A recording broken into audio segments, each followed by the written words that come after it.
नमस्कार। आज विश्व पुस्तक दिवस है, यानी वर्ल्ड बुक डे।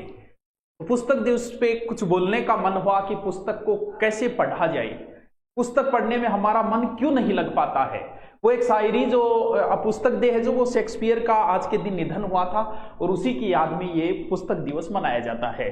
वो शायरी जो हुई थी कि कुछ भी नहीं मेरी जिंदगी में सिवाय किताबों के, तो किताबों से प्रेम कैसे किया जाए। थोड़ा सा है ये 5-7 मिनट का बनाए, फिर लंबा कभी फुर्सत में बनाएंगे।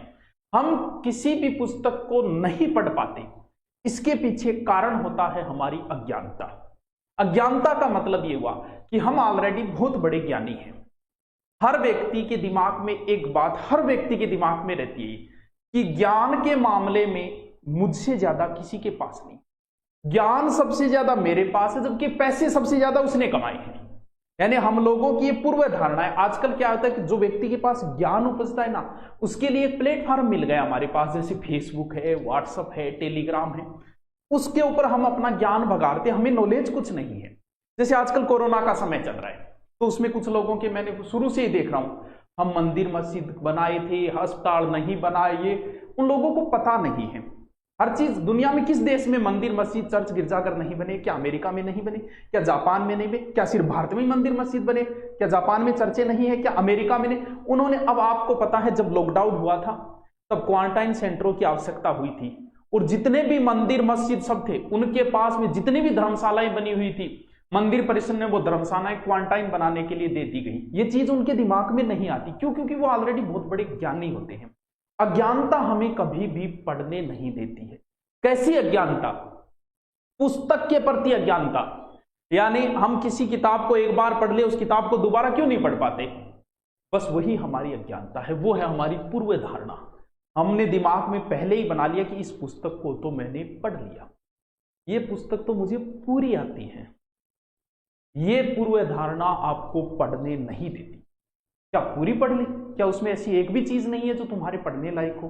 या फिर पहले ही बना लेते हैं इस किताब में गलतियां ज्यादा है, ये किताब छोटी है, इसमें शॉर्ट नोट्स है, बड़ा डिटेल नहीं है। ऐसी कई बार क्या होता है, अध्यापक जब हम पढ़ाते हैं तो कई बार पुराना स्टूडेंट बैठ जाता है क्लास में और दिमाग ठनक जाता है पूरा का पूरा। क्यों? क्योंकि वो सिर्फ बैठा है, देख रहा है, सुन नहीं रहा है। क्यों? क्योंकि उसने पूर्व धारणा बना के बैठा है कि ये टॉपिक मुझे आता है। अब सिर्फ वो बैठा है, बीच में अगर कुछ पूछ ले तो उसका ध्यान किधर और ही रहता है। पूर्व धारणा हमें पुस्तक नहीं पढ़ने देती। कि कौन सी पूर्व धारणा? कि मुझे सब कुछ आता है, इस किताब से ज्यादा मुझे आता है। इसलिए दिमाग हमेशा खाली रखो, खाली दिमाग के अंदर ही कुछ आएगा, भरे गिलास को और नहीं भरा जा सकता पार्थ। इसलिए दिमाग, क्योंकि खाली जगह में ही कुछ आएगा।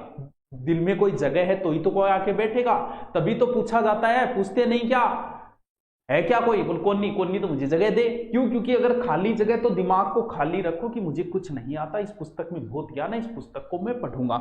नेक्स्ट, अगर कुछ टॉपिक की बात करें कि पढ़ना तो आसान नहीं है। अगर इतना आसान होता तो हर कोई पढ़ लेता यार।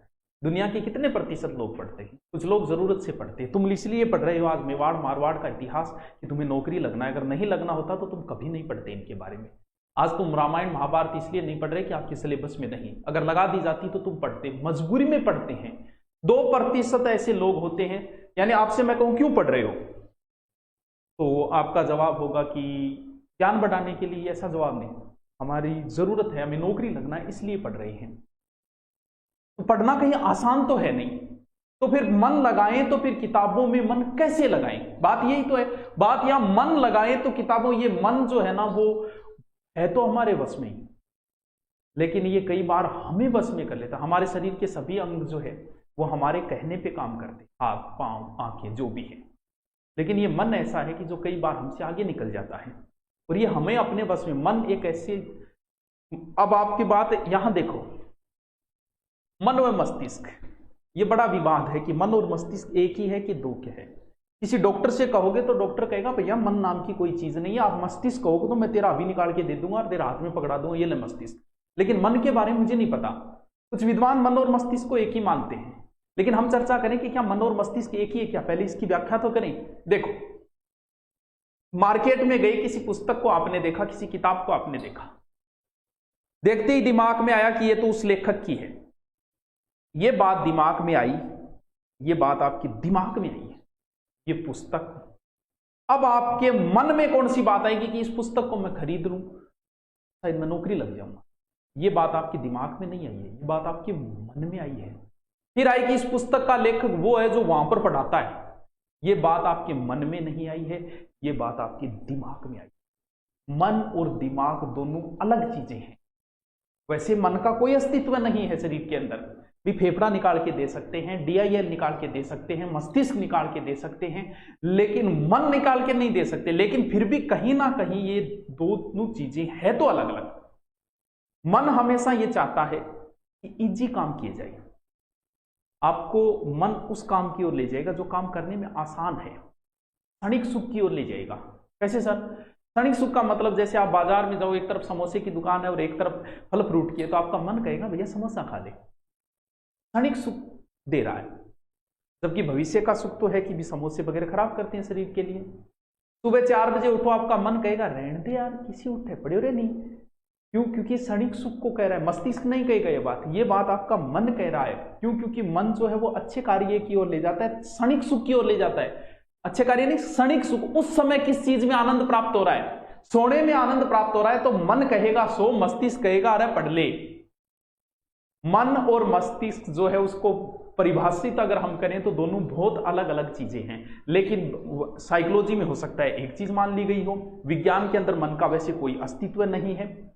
अब बात हम करते हैं कि मस्तिष्क जो है वो भी बड़ा महत्वपूर्ण। वैसे बात करें कि मन को अगर आप थोड़ा सा कंट्रोल करना अगर सीखोगे, कहीं ना कहीं इसकी विपरीत चलना पड़ेगा। कुछ दिन विपरीत चलो, फिर इसके समझ में आ जाएगी कि भाई साहब हमारा कहना नहीं मानेंगे। अब जो ये कह रहे हैं वही, सुबह उठने का मन नहीं किया, एक बार इसके विपरीत चलो, उठना शुरू कर दो, बाद में ये कहना ही बंद कर देगा, छोड़ यार ये मानेगा तो नहीं, चलो ठीक है उठ जा भाई तू उठ जा। एक बार इसके थोड़ा सा, या इतना भी बेवफा नहीं है कि आपका कहना ही न माने, धीरे धीरे, क्योंकि ये आपके शरीर का अंग है। शरीर का अंग है तो एक दिन वो आपका कहना मान लेगा। मानेगा तभी जब आप इसके विपरीत कार्य करोगे, कुछ दिन विपरीत कार्य करोगे। अब मस्तिष्क जो है, मन और मस्तिष्क बता दिया। मस्तिष्क से प्रभावित होती है हमारी आंखें। कैसे? जैसे मैं एक लाइन पढ़ता हूं कि क्या लॉकडाउन खोल देना चाहिए। आप में बहुत सारों ने यही लाइन पढ़ी है। क्यों पढ़ी है? क्योंकि हमारे मस्तिष्क ने इसे लखनऊ शब्द को लॉकडाउन ही समझ लिया। हमारे मस्तिष्क ने आंखों को आदेश पहले ही दे दिया। यहां पर हमारी आंखें जो है वो मस्तिष्क से प्रभावित हो गई। क्यों? क्योंकि हमारे मस्तिष्क में बात लॉकडाउन थी तो आंखों ने वही बात पढ़ दी, जबकि लिखा यहां है कि क्या लखनऊ को खोल देना चाहिए। मस्तिष्क प्रभावित है, मन से प्रभावित है हमारा मस्तिष्क। मन जैसा कहेगा मस्तिष्क वैसा मानेगा। इसलिए किताब की पूर्व धारणा मत बनाओ कि इस किताब से कोई क्वेश्चन नहीं आएगा, इस किताब में इंपॉर्टेंट फैक्ट नहीं है, ये किताब किसी काम की नहीं है, इस किताब का लेखक अच्छा नहीं है, ये किताब मुझे याद है। ये बात अगर आपने मस्तिष्क को बोल दी तो मस्तिष्क उसी अनुसार कार्य करने लग जाए। इसलिए मस्तिष्क को जो आदेश देता है वो मन देता है। इसलिए मन में अच्छे विचार लाओ। तो किसी व्यक्ति के प्रति आप धारणा बनाते हो कि ये व्यक्ति अच्छा है कि बुरा है, वो धारणा आपके मन में बनी है। मन ने आपके मस्तिष्क को आदेश दे दिया कि व्यक्ति ऐसा ही है, और जब वो व्यक्ति आपके कभी सामने आएगा तो आपने तो धारणा पहले ही बना रखी है, वो तो उस हिसाब से ढंग से आप राम रमी नहीं कर पाओगे। कुछ लोग देख के भी अनदेखा कर देते हैं। क्यों? क्योंकि वो मस्तिष्क में आपके प्रति धारणा ही ऐसी बना चुके हैं। आपके मन ने मस्तिष्क को कह दिया और मस्तिष्क ने वो धारणा बना ली। अब चलिए मन और मस्तिष्क की चर्चा हुई। मन मस्तिष्क को प्रभावित करता है, ये बात मैं बता चुका हूं। मन को अच्छे आदेश दो, मस्तिष्क को ऑटोमेटिक अच्छे आदेश मिले। इसलिए किताब के प्रति ये बनाओ कि मुझे किताब नहीं याद है, मुझे इससे कुछ सीखना है, मुझे इससे पढ़ना है।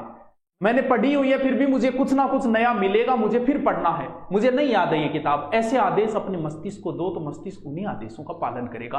अब बात आती है लास्ट, मनोरंजन और विराम कितना जरूरी है पढ़ाई के लिए। पहली बात तो यह कि मनोरंजन और विराम दोनों अलग अलग चीजें। मनोरंजन का अर्थ यह हुआ कि मन का रंजन, यानी कुछ समय के लिए हम हमारे स्कूल के अंदर 40 से 45 मिनट सेट किए होते हैं। क्यों होते हैं? उसके बाद हर 5-10 मिनट का गैप आता है फिर क्लास। क्यों? क्योंकि 40-45 मिनट के बाद हमारे मस्तिष्क को थोड़ी सी मनोरंजन की आवश्यकता होती है। अगर आप वयस्क हो तो 1 या 1.5 घंटे बाद आवश्यकता होती है। मनोरंजन का मतलब, बहुत सारे बच्चे हैं जो माँ बापों की यह धारणा होती है कि बच्चा अगर खेलेगा तो फिर पढ़ाई में पिछड़ जाएगा। ऐसा नहीं। हाँ, हो सकता है वो नहीं खेलेगा, सिर्फ पढ़ाई करेगा, पढ़ाई में वो आगे जा सकता है, व्यवहारिक ज्ञान में वो नहीं जा पाएगा। इसीलिए जो बीच की कैटेगरी के लड़के ज्यादा सफल होते हैं, ज्यादा पढ़ाकू बच्चे सफल जरूर हो जाएंगे, नौकरी लग सकते हैं, लेकिन उन्हें कभी व्यवहारिक ज्ञान नहीं हो पाता। क्यों? क्योंकि वो जो है वो मनोरंजन से दूर हो जाते हैं, खेल कूद से दूर हो जाते हैं। इसलिए तो मनोरंजन ज्यादा जरूरी ये नहीं है 5-5 घंटे मनोरंजन ये लगे खेल के, खेल जरूरी होता है 1 या 1.5 घंटे किसी बच्चे के लिए।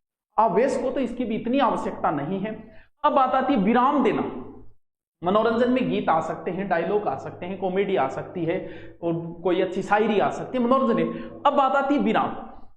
मनोरंजन के अंदर भी दिमाग काम करता है। दिमाग भी हमारे शरीर का एक अंग है। शरीर के हर अंग को विश्राम की आवश्यकता होती है। भाई हाथ काम कर रहे हैं तो उसे भी विश्राम की आवश्यकता है। तो हमारा मनोरंजन के अंदर आपका मस्तिष्क अब भी काम कर रहा है। अगर आप खेल खेल रहे हो क्या आपका दिमाग काम नहीं कर रहा? सर काम तो कर रहा है। तो फिर इस दिमाग को भी तो रेस्ट की आवश्यकता होती है। तो सर हम सोते हैं ना, कोई जरूरी नहीं है कि सो रहे हो तब आपका दिमाग काम नहीं कर रहा। सोते समय सपने जो आते हैं ना उस समय दिमाग काम करता है हमारा, वो एक अलग चीज है। लेकिन अब विराम कैसे दें? जागते मस्तिष्क को विराम देना, यानी जागते मस्तिष्क को रेस्ट देना होता है विराम। सर जागते मस्तिष्क को कैसे देंगे? कुछ नहीं सोचना, कुछ नहीं सोचना ही मस्तिष्क को विराम देना है। मनोरंजन अलग चीज है, मस्तिष्क को विराम देना अलग चीज है। कुछ न सोचना ही मस्तिष्क को विराम देना है। कैसे? जैसे मान लो आप खोए हुए हो।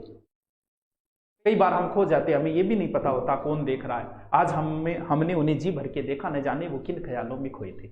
मान लो आप एक टकी लगा के देख रहे हो, कुछ नहीं सोच रहे, ये मस्तिष्क को विराम है। बारिश हो रही है, आप बाहर बैठे सिर्फ बारिश को देख रहे हो, कुछ नहीं सोच रहे, वो मस्तिष्क को होता है विराम देना, विश्राम देना होता है। जागते मस्तिष्क को विश्राम देना। छत पे बैठे हो, आकाश को देख रहे हो, सिर्फ देख रहे हो, कुछ नहीं सोच रहे। छत के ऊपर खड़े होकर आप गाड़ियों को आते जाते देख रहे हो, सिर्फ आप देख रहे हो, वो मस्तिष्क को विराम देना। आकाश में तारे देख रहे हो, सिर्फ देख रहे हो, सोच नहीं रहे, वो होता है। अगर सोचने लग गए ना ये चांद तारे तोड़कर लाना तो मूर्खता की बातें हैं, तू कहे तो पाए ला दूं, ये सोचना है, जबकि आपको विश्राम देना है, सोचना नहीं है। तो मस्तिष्क को बिना कुछ सोचे कई बार रेस्ट देना, वो होता है जागते मस्तिष्क को। सोना भी जरूरी है, मनोरंजन भी जरूरी है पढ़ाई में, लेकिन मस्तिष्क को विराम देना यानी जागते मस्तिष्क को कुछ समय के लिए योग करवाया जाता है। इसके लिए योगाभ्यास बड़ा महत्वपूर्ण, लेकिन योगाभ्यास तो हमें नहीं आता कि जागते मस्तिष्क को किस तरह हम विश्राम दें, वो योग तो हमें नहीं आता। लेकिन हम कुछ चीजें कर सकते हैं, एक टक लगाए देखना, आकाश को देखना, चलते साधनों को देखना, या फिर तारों को देखना, बारिश को देखना। ये चीजें जो होती है वो जागते मस्तिष्क को विराम देती है जब हम कुछ नहीं। तो पढ़ाई के लिए जरूरी है अपने मन को तैयार करना। पढ़ना आसान नहीं है, ये बात बोल दी, लेकिन हमें पढ़ना है किसी किताब के प्रति, तो उस किताब के प्रति अपनी धारणा पैदा करो, पूर्व धारणा को छोड़ के। फिर अपने मन को तैयार करो, मन को वश में करो, मन के विरुद्ध कुछ कार्य करो। फिर हमारे मस्तिष्क को तैयार करो, और जब मस्तिष्क तैयार हो गया तो मस्तिष्क हमारी आंखों को आदेश देता है, और हमारी आंखें वही रहेगी जहां हमारा मस्तिष्क चाहेगा। और फिर पढ़ाई के बीच में थोड़ा थोड़ा मनोरंजन। Okay, thank you.